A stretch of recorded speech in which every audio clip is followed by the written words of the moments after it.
Right, this is part 3 of my Solo Go box build, and today's video is application and use. This is one of the applications and uses. A bit blowy today, sun is out. I've already had a brew. The tripod there, been making some videos. Got the laptop, see what's going on here. The new kitchen and box, 2 chairs, toilet awning. The table's obviously out, the awning's out. I've got a first aid kit, jump pack, electric chainsaw, jump leads, and all the car stuff is behind these 2 boxes. Well, this bundle of boxes. There's oil, water, fluids, or Land Rover car stuff behind there. So here is the battery box. Today I'm using it in conjunction with a HF radio. I've got the Yaesu 817 there. That's plugged into 12 volt. The USB there is plugged into my battery charger. I've got an 18360 on charge there for my EDC torch. Because the USB lead's packed up, I've got to take the battery out. What else we've got going on there? There's the pod case thing for my wireless microphone. That's on charge too. That USB lead there goes to a light I've got up there, which is detachable, so I can pull it out of the vehicle, use it wherever. Yeah, 12 volt socket that side is for the radio at the front of the car. That's a quad band AM receive, well, AM transmit as well. It does air band, marine band, International Space Station, 2 meters, is it 4 meters or 6 meters? Can't remember. 70 centimeters. Yeah, it does quite a bit. So this is how I'm using it today. This configuration I can, like I say, from camping, I can chop firewood and charge my mini chainsaw. I can power the laptop, but I didn't bring the charger today because I don't need it. I'll clear off some of this stuff off the top and show you the contents of the box while we're here. In fact, what we're going to do first is I'm possibly going to unplug it. There we go. I always feel happy about moving things when they're unplugged. So, top of the box.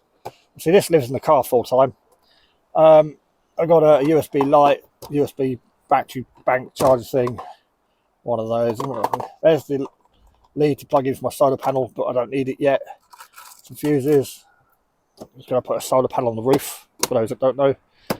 And then here, we've seen the bottom of the box in the first 2 videos. And the idea is we don't need to open that bottom bit up at all. And then here, I've got a Bluetooth speaker, my inverter, the lead for my fridge, a light. So I've got another light to put in there. And I can just put larger stuff in there, like my charger, that lives in there. So access stuff there.